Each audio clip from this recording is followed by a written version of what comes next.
I'm going in search of witches. Witches. Witches. I guess you found me out, huh? Yeah. You should come around here on Halloween. You'd really see something then. Oh, yeah? Yeah, we all jump off the roof and fly. You know, sort of like a coven. You have placed Fester under some strange sexual spell. At what time will we be spellcasting?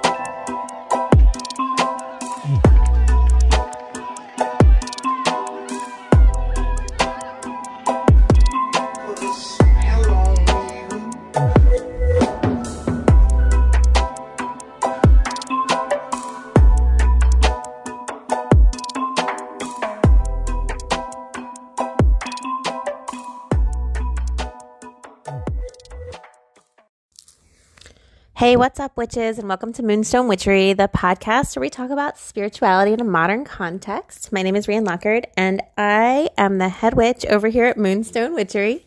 You can find me on Instagram at moonstone_witchery. You can find me on Facebook. I have one of those pages on Facebook that you can like, although I don't really know what they do besides like sit there and occasionally show up in your feed. And I just made a group on Moonstone Witchery. No, I made a group on Facebook for Moonstone Witchery, and it's called, drumroll please, Moonstone Witchery. And it is a group that you can join. And in the group, I'm going to do lots of fun things. I did a free card pull.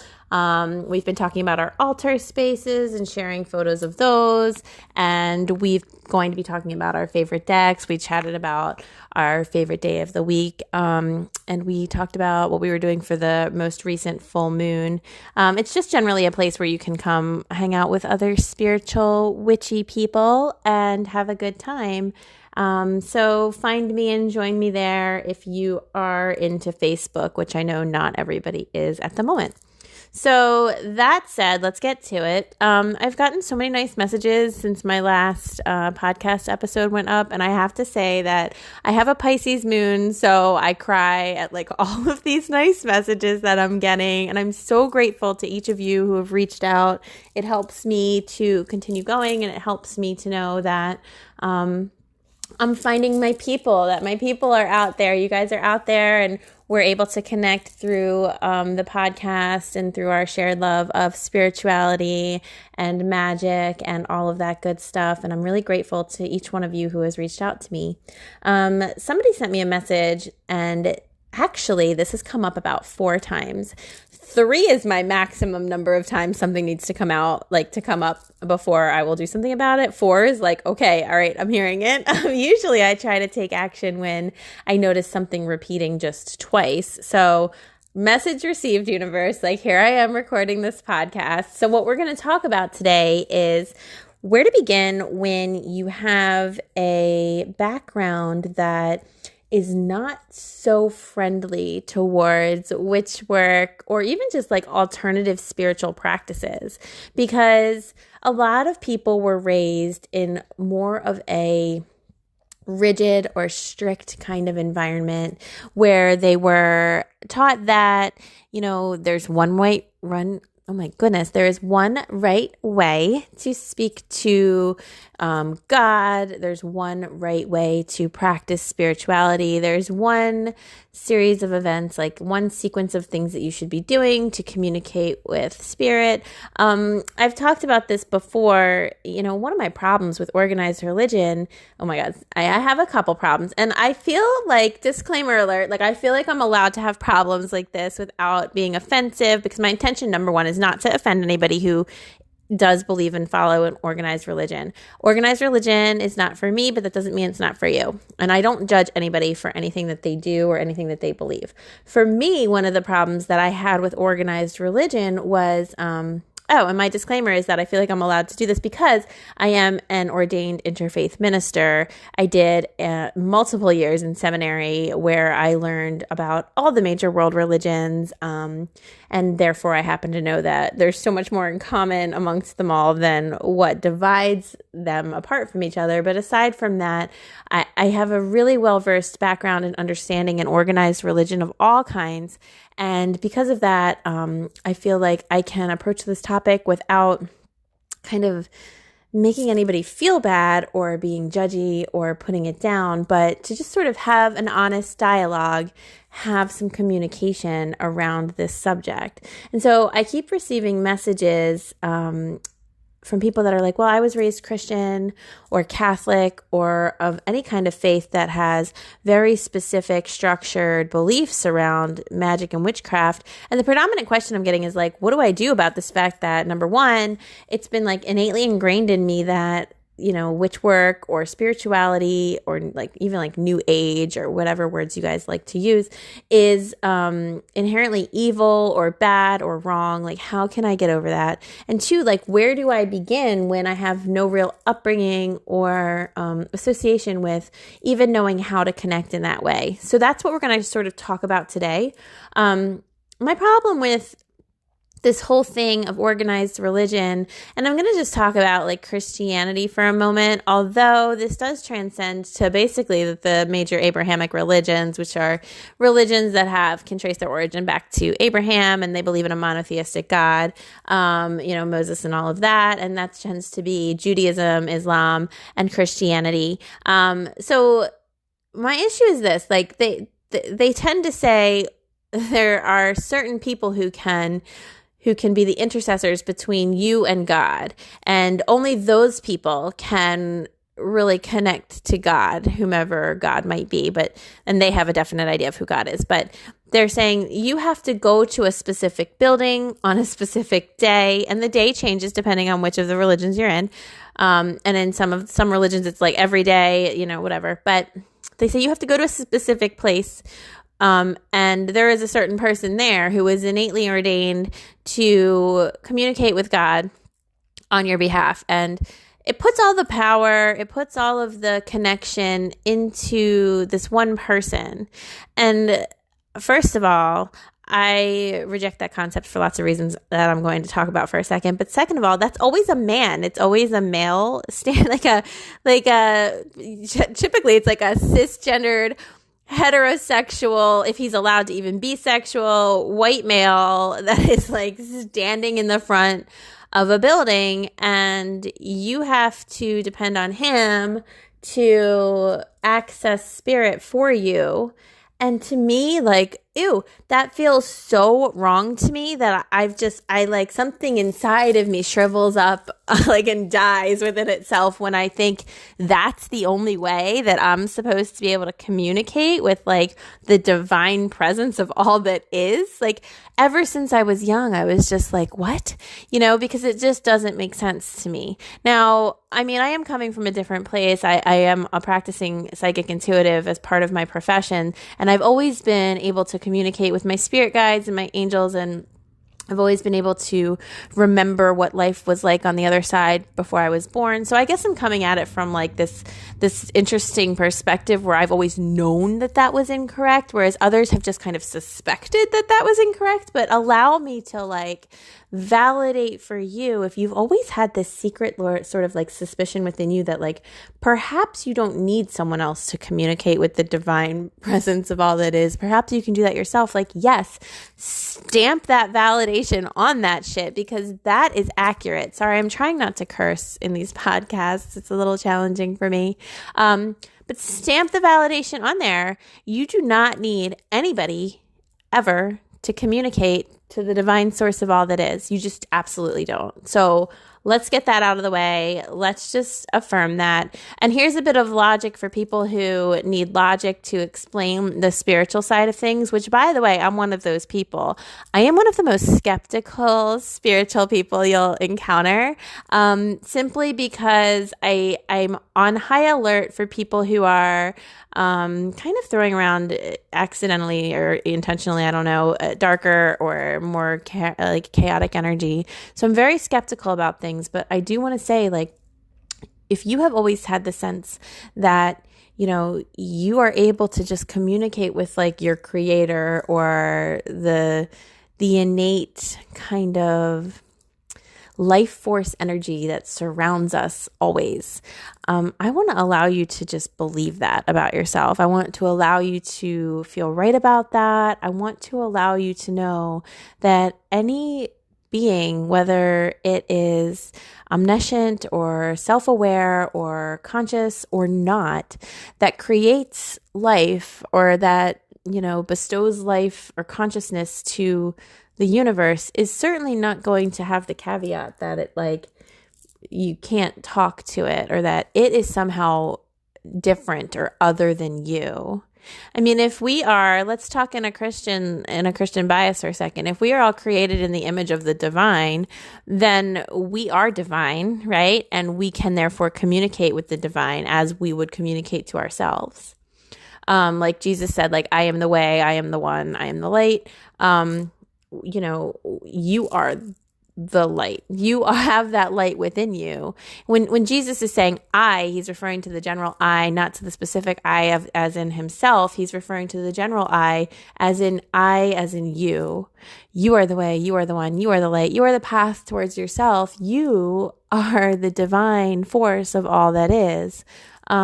I don't have any beef with Jesus. I actually really like Jesus. He was a pretty cool guy. I do have some issues with what has happened in Jesus's name. I don't think Jesus would be too thrilled about it, but this isn't necessarily a podcast episode to chat about Jesus. Maybe I'll do one of those though, because I have a lot to say about Jesus, and I think he'd be a pretty cool dude to hang out with. If you think about it this way, this is my one little tangential Jesus comment that I want to make. First of all, Jesus disappears for 30 years. I don't know what he was doing. I think he was having a pretty good time because when he showed back up, he's got this group of buddies that includes murderers and thieves and prostitutes and people like that. And everyone's kind of oh, wasn't he so nice hanging out with these people? And I would be don't we hang out with people who are similar to us? Right? To me, this is proof that Jesus is a super regular dude. He's made a bunch of mistakes in his life. He's not all pious and holier than thou. He is hanging out with his friends, and his friends are people that are going to be similar to him. So I like to think if Jesus showed up, he'd be very down to earth. He'd have some tattoos, right? He'd be hanging out with us, and he wouldn't be floating in on a cloud, but he'd be driving himself over here just to chill and sit back and hang out and chat with us, because we hang out with people who we are and who are like us. So that, to me, that concept makes Jesus very accessible. And I always like to think about Jesus's friends and how they tell us a lot about who he might have been as a person. Anyway, I'm off on a complete tangent. And if you absolutely hated everything I just said about Jesus, please feel free to just say in your mind, okay, that's wrong. Just keep it moving, okay? But it's a fun thing to think about. So let's talk about what do we do when we were brought up with a certain idea of what is right or wrong in terms of religion or spirituality, and a certain kind of plan or path that we're supposed to follow, or, just kind of that there are rituals that we have to do, or that there are ways that we should communicate. And most importantly, let's talk about how we've all been kind of infused with, just culturally, even if you weren't brought up religious, we've all sort of culturally been infused with this monotheistic Christian bias. And that bias is secretly in everything, it's in all of our pronouns. Why is everything a male pronoun? It's in the fact that God is a he. It's in the fact that Jesus is born of a virgin. It's in the fact that, that her virginity is somehow this, I don't know, this thing that is so weird to me. Whatever. Again, tangents. My point here is we've all been infused with these biases because we grew up in this culture where monotheism and whatever the predominant religion around you has been telling us, this is how things are. And when we hear that little whispery voice in our chest or our hearts or our minds even saying to us, but what if it's something else? That is, first of all, the fact that you even listen to that is commendable. And I want to be hooray, I'm proud of you.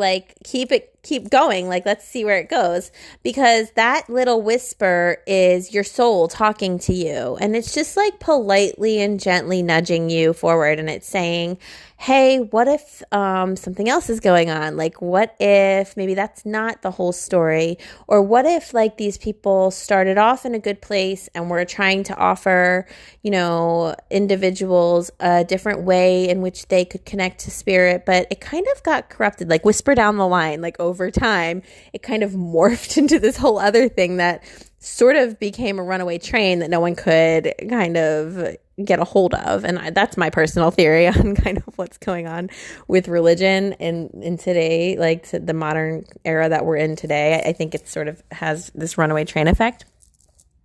That said, if you have always felt like you hear what is being told or preached as gospel, like literally, and you have felt like, no, that doesn't resonate with me at all. In fact, it makes me shrivel up inside and feel like, oh, I don't like it. What I don't want you to do is I don't want you to be hard on yourself for that. A lot of people, because guilt is a cornerstone of organized religion, a lot of people feel that way and go, oh my God, that's like the evil in me speaking through me. I have to do something to squash that. Or they say, oh no, like I'm corrupted. I'm not good. I'm somehow fundamentally bad or wrong or something along those lines.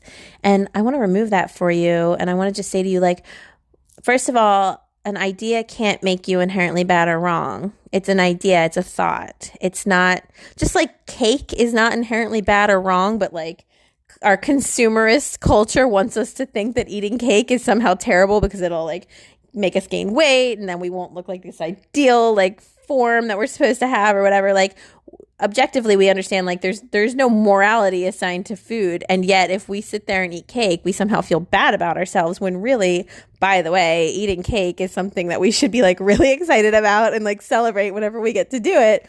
But my point is, a thought itself can't make you like an evil bad person. Doing evil bad deeds is what makes you an evil bad person. Now what we get to do is get to determine, well, what's an evil bad deed? Okay. And so religion wants to tell us that like performing acts of witchcraft, let's just even leave it as a blanket phrase for a second, but I'm going to have us define our terms because you will find out that defining your terms unlocks this like magical world of like amazingness in your life. But let's just like leave it as performing acts of witchcraft for now. Organized religion wants us to say that like performing acts of witchcraft makes us evil or bad.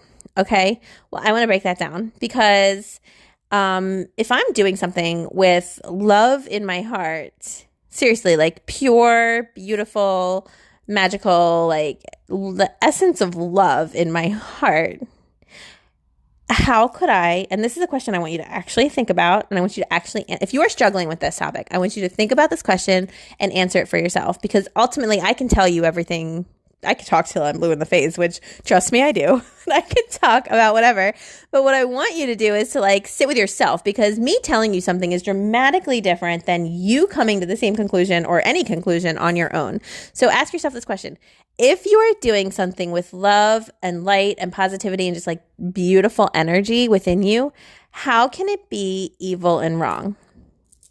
Or can it be evil and wrong? Let's not even go, how can it be? Like, let's not even like put the conclusion in the sentence for you. Let's just leave it as an open-ended question. If I'm doing something with like love and like beautiful energy, can it be fundamentally evil and wrong? I don't know. I want to say, provided that I'm not intentionally harming another person, right? I mean, for real. I don't think it's possible to be doing something with love as my intention and for it to be like evil and wrong. I just don't think that's possible. So I think we have to define our terms. First term for you to define is like, what is evil? I think we all know what evil feels like, right? But then there's lots of ideas as to how evil, like, quote, manifests physically. And religion wants to say, like, pulling tarot cards is evil, or lighting a candle that you've set a spell upon is evil. And yet at the same time, they say, hey, come to church and light a candle for your grandmother who is sick, right? So do you see how there's a double standard, or do you see how there's like the same action but in different contexts? It's okay in one way, but it's not okay in another. That's confusing. That's interesting, isn't it? See, there's a lot of witchcraft happening in Christianity. They don't like that when we point that out, but it's true. A lot of Christianity is witchcraft. It just is. I always say that prayer is spell casting. That's something that if you tell a very devout person that, they will get pretty upset with you. But praying a prayer is casting a spell. And let's break it down. If you're going to cast a spell, you're going to like invoke the divine presence of all that is, right? So you're going to say like, dear God, right? You're going to offer gratitude. You know, in most prayers, you say something that has a component of gratitude to it. If you don't, maybe you forgot to learn how to pray appropriately. And then you're going to set out your intention or your request or, you know, whatever it is that the prayer's about, right? Or the spell's about. So, right. So in a spell, you're invoking a deity, you're offering gratitude. Now, if we spell work, you're doing a literal offering of gratitude and also hopefully a energetic offering of gratitude. In a prayer, you're calling upon God, like, dear God, like, thank you so much for taking care of me and my family. And then you're saying, please continue to take care of me and my family. I am so grateful for you. Like, thank you. Amen. If you're doing a spell, you're saying like, I call forth like the energy of all that is, and in gratitude, I send up this offering to you. I'd like to, you know, set this candle to provide protection and care for my family. Thank you, blessed be, and so it is so. You surround like the whole thing with an affirmation of some kind at the end, like you anchor it with some kind of closing, affirming, blessed be, amen. And I'd like you to see how those are like the exact same thing, right? Like, so when we're praying, we're spell casting in a way.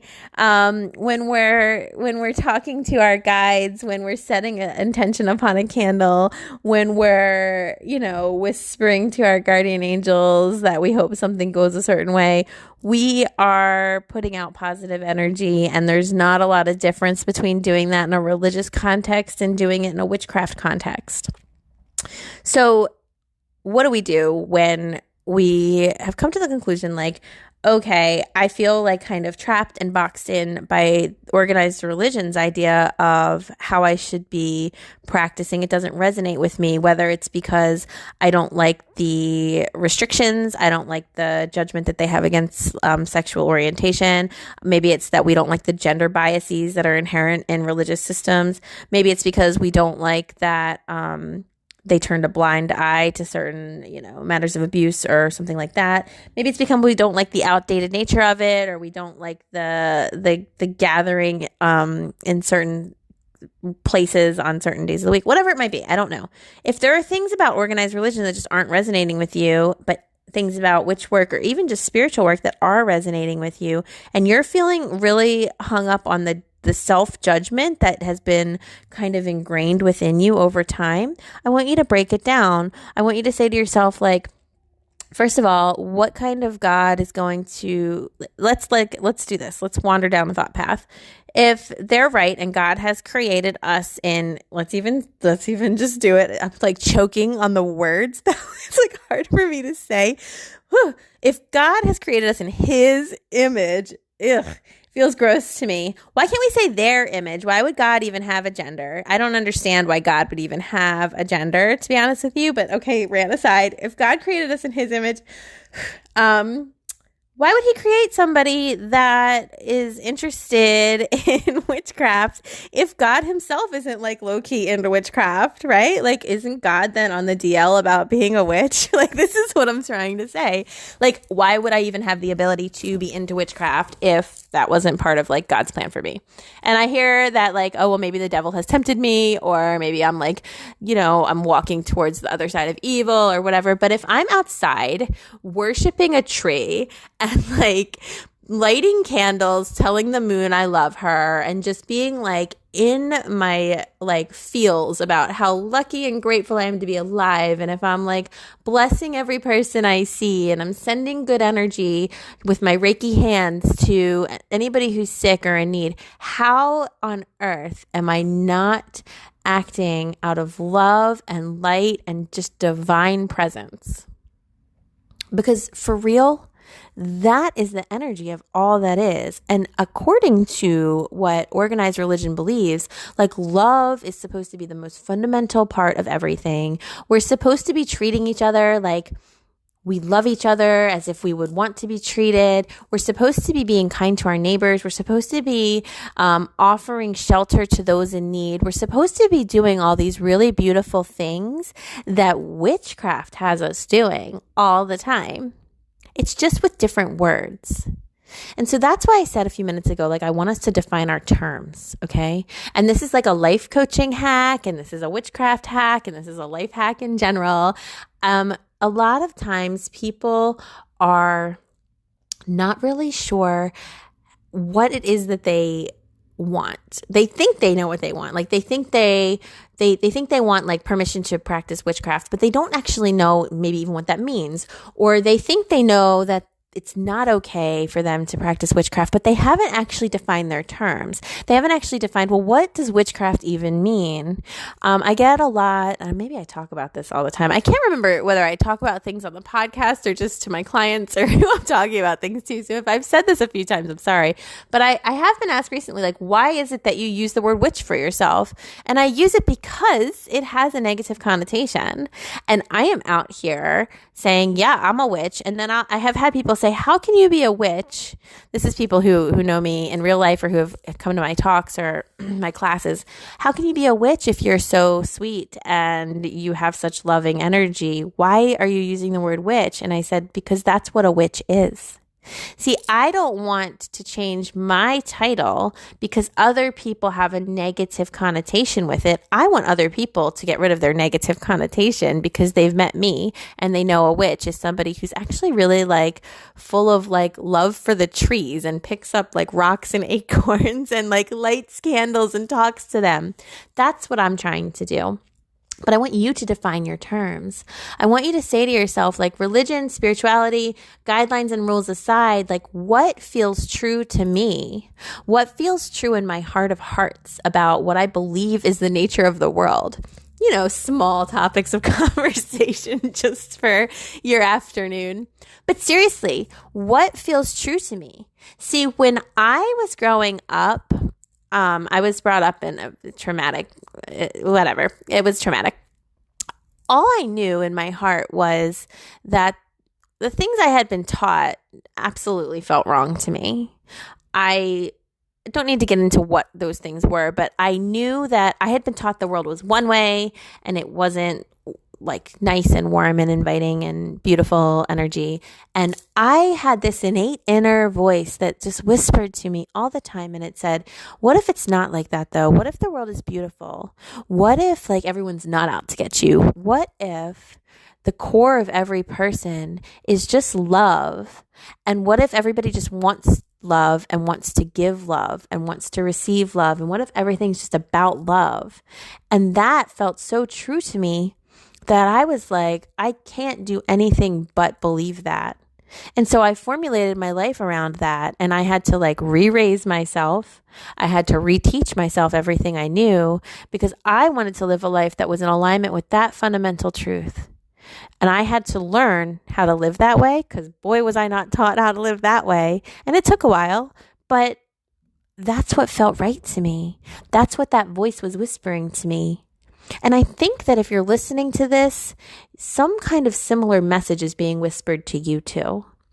In you somewhere is this innate stirring, this like secret knowing, this whisper that's saying, what if everything that you secretly believe to be true, or that you secretly hope is true, or that you secretly wish to be true or possible, what if that is true? How would your life be different if that was the case? Because I have a feeling that it might be pretty different. I have a feeling that if you were to give yourself permission to believe whatever it is that you believe and to act from that place and to just abandon the fear, leave it on the side of the road somewhere, let someone else pick it up if they need it. If you were to do that, that your whole world might shift around for you in like a truly magnificent way. Because if love is the center of everything, then it doesn't matter really how we're showing up in our love. It doesn't matter how we practice our love, how we put our love out. It doesn't matter if we sit in a church on Sunday from a place of love, or if we go walk to a cove of trees and sit with them on a Friday and talk to them from a place of love. It just doesn't matter the way that it manifests. Certain words have been assigned certain meanings, and those meanings have been judged by people who are living in a binary of good or bad, and they've been told to you that this is bad and this is good. But what no one's talking about is, well, what's the root of those words? And as we can see, as it plays out on the stage in front of us, a lot of people are out here claiming that they're Christian or they're loving or they're kind, and they're not acting loving or kind, right? And then there's a lot of us out here. Look at the Church of Satan. The Satanists are out here, and they're like doing more to end racism and to promote equality than a lot of Christians that I've encountered. And I'm not saying Christians are bad, because there are so many beautiful Christians, and you can be a Christian witch, and we'll talk about that in a second. But what I'm saying is, it doesn't matter what labels you give yourself. It doesn't matter what words you give yourself. What matters is fundamentally, how are you showing up? And if we define our terms, we can figure out really clearly where we're at on those spectrums. And Christianity wants to define terms, and it wants to say, these practices are bad and these practices are good. But I think if we look with a magnifying glass at what's happening within Christianity, we'll find that there are some wires crossed along the way over there for what's bad and what's good, what they're allowing and what they're banning, and what they're saying is acceptable and what they're not. It's outdated, or it's incorrect, or it's misinformation, or whatever it is. Now, the other question for you to ask yourself is, do I want to be someone who allows fear to make my choices for me? Because everyone who's approached me saying, I am Christian, or I've been brought up Christian, and therefore I feel really paralyzed when it comes to practicing witchcraft, and I don't know how to do it. Everybody who's come to me with that, when I ask them to talk to me deeper about it, they say, well, I'm afraid I'm going to hell. I'm afraid I'm going to be shunned by my family. I'm afraid that it makes me evil, or I will accidentally wander down this path that I can't get back from. Fear. There's just every word associated with it is about fear. Fear comes from a scarcity mentality. Fear comes from a fear of lack. It comes from a place of not knowing that we're safe, or that we're good enough, or that we are loved, or that we are divine. It comes from a place of emptiness and of being shut down, and of being afraid of that emptiness. And it comes from that scarcity. There isn't enough. I'm not good enough. I'm not loved enough. I'm not worthy enough. There's a lot of worthiness happening in organized religion. Whereas witchcraft comes, and spirituality, and true spirituality, like connectedness to the divine source of all that is, comes from a place of abundance. It comes from this idea that everything is love, and everything multiplies in the face of love. There is always enough love. Think about it this way. If I give love to somebody, do I lose that love within myself? Or does the very fact that I'm giving the love out mean that it multiplies? Can you give a hug without receiving a hug? You can't, because abundance is the energy of love. And if you're coming from a place of love, you're therefore naturally and by default true love, unconditional real love, not toxic love. If you're coming from a place of actual love, there's no such thing as scarcity, because it's impossible. You can't have scarcity in the face of love. And so what I have to say is, in the face of logic, if you are doing things that resonate with your soul and that have love as the foundation, I can't imagine that there's a God who is going to look at that and say, oh no, but it's not on the list of approved behaviors, so you're going to have to go. And I do also want to say, if that's God's thing, I kind of don't know that I want to hang out there with that God anyway. Maybe send me to the party downstairs where the other people who get what I'm putting out are hanging out, because this is what makes sense to me. So if that's not the rule of the show, I'm all right. It doesn't sound like it's too much fun up there anyway. Do you understand what I'm saying? I want you to define your terms. I want you to develop your own personal belief system. Now, that might be a tall order to fill for some people. But if you're the kind of person who's listening to this podcast, that means that you're into spirituality. You woke up on this planet and were like, what's happening here? Where am I? How did I get here? all right, I guess I'm stuck for a minute. Like, let me figure out, like, what's the scene? Let me understand and analyze this place. What are we doing here? You know, you woke up here with this plan of action to try to figure out what's going on. And if you are drawn to figuring out what's going on, that means that there's a part of you that is able to determine your own beliefs and to say, well, what do I think is actually the true nature of what's happening here? What do I believe feels right for me? And if you can give yourself permission, which is the really big thing here, to believe and trust yourself over believing and trusting what others have told you your whole life, then you are golden. You've got this. And I want to tell you, and I want to empower you that you've already done this in certain ways. I guarantee it. Like, you already decided, like, maybe perhaps you've decided, like, no, women are allowed to have education, right? But like some parts of the world or some belief systems don't think that women are equal to men. And you kind of rejected that on your own and came to your own conclusions, right? You've come to your own conclusions about a lot of things in your life, even down to what you wear or what you look like or anything that you do that feels kind of like countercultural or like, oh my God. You came to a conclusion that you knew what towing the line was going to look like. You knew what society said you should do. And you were kind of like, it doesn't work for me. So because you can do that in other areas, you can do that here too. In fact, I think that you must do that. I think that our job and our fundamental purpose is to hear our truth whispering into our souls and to like listen to it. And I think that that's where God lives. I believe that the temple of the divine is our own body and our own heart. I think that we are walking around carrying that light. And I think that whenever we want to communicate with God or our angels or our spirit or whatever, that we merely need to be quiet and communicate with ourselves because we are that energy of that divine presence. And that doesn't mean that we don't acknowledge a power greater than ourselves. That doesn't mean that we're disrespecting the presence of all that is. That doesn't mean that what I'm saying is blasphemous in some way and that I don't honor and I don't respect and I don't love the divine energy of everything. In fact, I'm in awe of it. I'm in awe of it to the point that I literally will sit outside on my knees just like staring at the moon and being in awe of it. I do not think, and I will not ever put myself above it or think that I have more significance than it.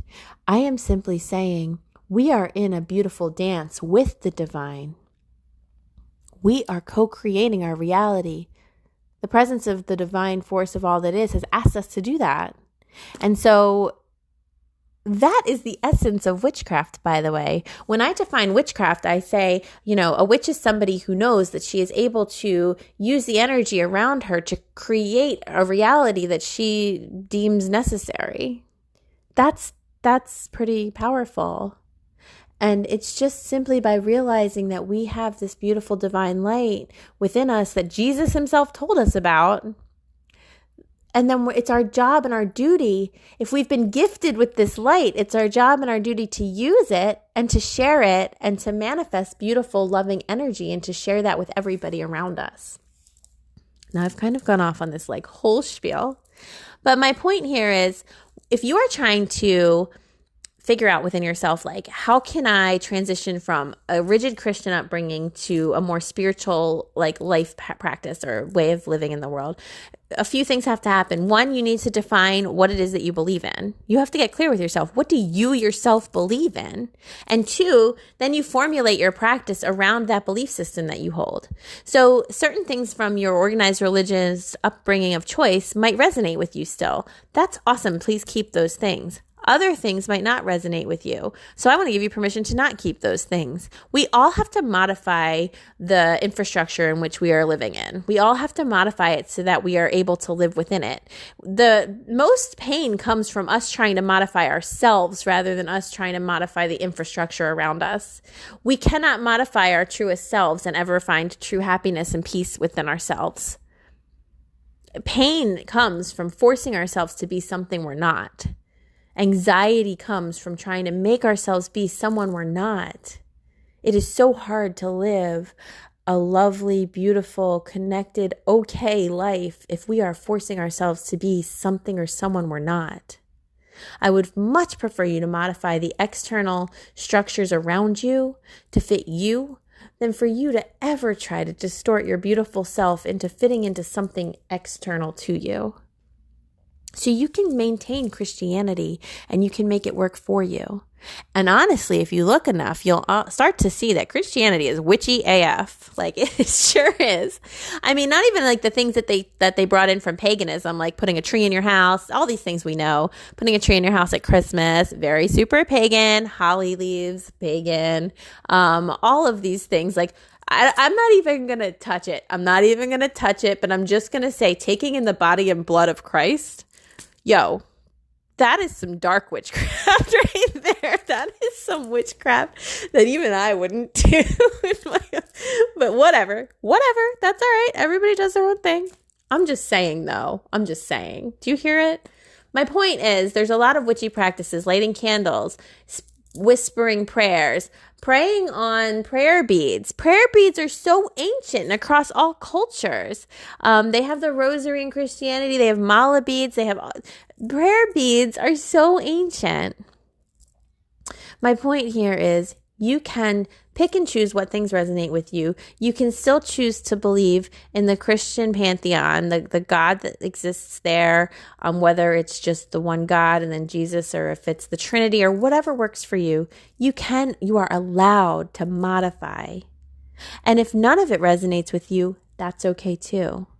Now, one thing you can choose to do is to tell people in your family what you're doing or to not. You're also allowed to set boundaries about your personal belief system. You're allowed to say, hey, Grandma, I'm so glad that you feel such a beautiful sense of peace when you sit in the church. That's how I feel when I sit by my favorite river and talk to the angels that live in the water. And Grandma can just be like, oh, okay, whatever it is. And if Grandma wants to pray a prayer for you, for your mortal soul, just go ahead and accept her intention, because I guarantee you it comes from love, and maybe it comes from fear within her. So you can go ahead and pray a prayer for Grandma that she stops living in a scarcity mentality and she just gets surrounded by a bubble of love. Okay? You don't have to modify yourself. You can simply allow there to be room for everybody to believe whatever they believe in. But that just because someone else believes something doesn't mean it has to apply to you. I want you to talk to your soul. I want you to ask it what it believes in. I want you to allow, for once, for you to allow your soul to be heard. And I want you to cradle it like a precious baby. And I want you to say, I hear you. Thank you for speaking to me. Thank you for loving me. Thank you for trusting me. And I want you to just take steps to practice trusting yourself and loving yourself and listening to yourself and believing yourself. I want you to also ask yourself, what is evil? Define your terms, If something you're doing is evil, but it comes from a place of love, is it evil? If something you're doing is evil, but it's empowering or beautiful or helpful to others or feels magical or makes you feel like yourself, what does evil mean? There's a Christian definition of evil, and then there's your own personal definition of evil. And I want you to get clear on what it is that these words even mean. Now, one of the people who messaged me asked me, how can they begin if they came up from a Christian bias and they weren't sure how to do this? How can they begin talking to their guardian angels or their spirit guides or their highest self? And I just want to say, what if there's no right or wrong way to do it? Because that's been my experience. What if you just start talking to them? Just begin. Just close your eyes. And if you have a process through which you pray, do that. And then just say hey, I'm talking to my guardian angels. And my thing is, whenever I'm initiating contact with any kind of divine presence, I always begin with gratitude. I don't start off by asking for anything. I don't start off by, putting out my Santa Claus list. I start off by being I'm so grateful that I'm even able to talk to you. I'm so grateful to connect to you. I am so grateful that you're here with me. I'm so thankful for all the times you've been present in my life. So close your eyes and get into a prayer position, whatever that is for you, and just start speaking in your mind or with your words to your angels. And I want to allow your experience to be enough.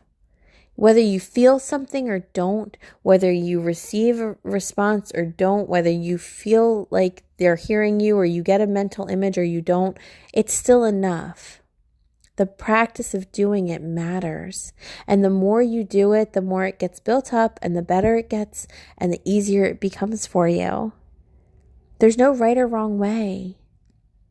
But if you want to, you can build yourself a little altar in your home, maybe on your dresser or on your nightstand, maybe next to your computer at work, and put anything that feels sacred to you there. And as you put it down, you can say, I'm placing this here in gratitude of my guardian angels. I'm placing this here in thanks to my guides for being with me and helping me. I'm placing this here for the divine energy of all that is that I feel around me. I'm so thankful for you. It's really that simple. But it's really super powerful as well. There's no right or wrong way. The only thing that's right or wrong is how you feel when you are doing or not doing something. The only thing that's right or wrong is your own self-judgment on yourself and whether or not you're allowing yourself to be okay with your innate desires, the secret whispers of your soul, what's happening within you that's just begging you to maybe do things a different way that resonates with you more. I always want you to be doing things that resonate with who you truly are. Everything you do, I want it to make you feel more like yourself and less like you're trying to be someone else or something perfect or something external to you. I want you to feel the most like your beautiful self, and you'll know that you're doing it because you will feel peaceful but lit up. You will feel joyful, which is something that can be hard for us to feel sometimes, especially if we have any trauma in our past. You will feel happy. You will feel connected. You will feel okay. You will feel safe within yourself. These are the energies that I want you to bring to yourself in all things. So I hope that this was helpful. I hope this is a helpful conversation about how we overcome this idea that we were brought up one way with a certain set of beliefs that maybe had a bias that we're having trouble shaking our own self-judgment around. And I want to say, all you've got to do is actually say to yourself, well, what do I believe is true about the earth or the world or life itself? Again, no, just a small question. But seriously, what do I think is the innate truth here? And then move from there. And allow yourself to modify any practices that you resonate with, and allow yourself to leave behind the ones that don't. And as long as you're not going around putting that on everybody else, you can also say to others, listen, I'm so happy that works for you. That's how I feel about this. You know, we don't have to force others to see our points of view, but we also don't have to be forced to see theirs. Everybody can exist. There's room enough for everyone. And there are so many witches out there that practice Christian witchcraft. The saints in Catholicism, it's like having a whole bunch of different gods and goddesses.